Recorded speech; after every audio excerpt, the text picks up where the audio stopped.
Oh hi, guess which laptop is this? Well, if you guess this is the MacBook Air, you would be wrong because this is the new all slim HP Envy13, and as you can see, it's really slim. It's an all aluminum build and we are going to review it. So let's get started. So how do you make a good portable Ultrabook for Windows? Well, you copy what Apple did. This MacBook Air like Envy13 is exactly or more or less somewhat similar to the MacBook Air. So let's jump right into it. The one we are reviewing here is Intel Core i7 6th generation. There's 8 GB of RAM. There's a 256 M.2 SATA from Samsung inside, and this laptop, as you can see, has a 1080p display. This is 13.3 inch matte panel. It's very good, and it's an all aluminum build. It's 12.23 millimeters, and it's quite slim. It's even slimmer than the MacBook Air. It comes very close to the Dell XPS 13. Talking of slimness, let's take a look over what the design is like. This is an all aluminum panel body. The top panel is aluminum. This rear panel is aluminum. It's all brushed aluminum. There are no vents and fans. There's small venting here at the bottom, and there's nothing else. Going to the side, you can see the right hand panel has two USB 3.0 ports, one HDMI, and there's a power adapter port. On the left side, you can see there's a Kensington port, there's a SD card reader, there's a third USB 3.0 port, and this is a mic and headphone combo jack. This third port or USB 3.0 port can be used to power your devices or your phones or whatever you want to charge in the night. It will charge it even if the laptop is closed. And if you go around the bottom, there are screws there. There's nothing here. There is two rubber pads here and here, and there is a rubber strip going down the bottom. All the information regarding the laptop is there. There are no stickers here, nothing. There's no hook or small base pack there, which we saw on the Dell XPS 13. Going around, let's see, this is HP logo here. It's quite robust. It's all aluminum build. It's quite good, and we really liked it. Opening here, there's no wobble. It places itself on these tiny feet at the bottom. As you can see, these feet come on. As you can see, these feet kick in as soon as you open the lid. It gives the keyboard and the laptop itself a slight backrest, which gives you a night typing experience. The keyboard layout is quite good. There are two speakers running down the sides. There is a fingerprint scanner here. It works really well. Let's talk about the keyboard and the trackpad here. You can see this is a nice layout keyboard. This is a chiclet type keyboard, and all the function keys are laid out on the top. You don't have to press the function key. It just works without the function key, and you can use the function key to do other tasks.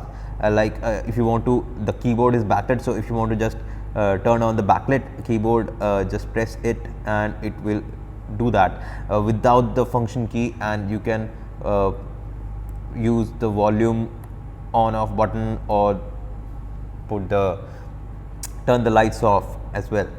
The chiclet keyboard on the Envy13 is quite good. The keys are well spread out. There's a audible click when you click them. There's a slight flex in the keyboard, but that is okay, and you won't notice it unless until you are like hogging down the keyboard. There's a dedicated airplane mode button on the keyboard itself if you want to use it.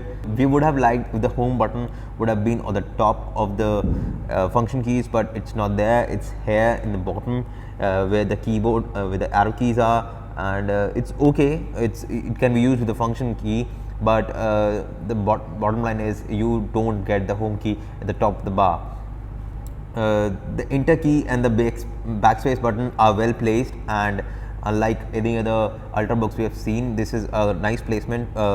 Relies very much on how Apple places it on its MacBook Air.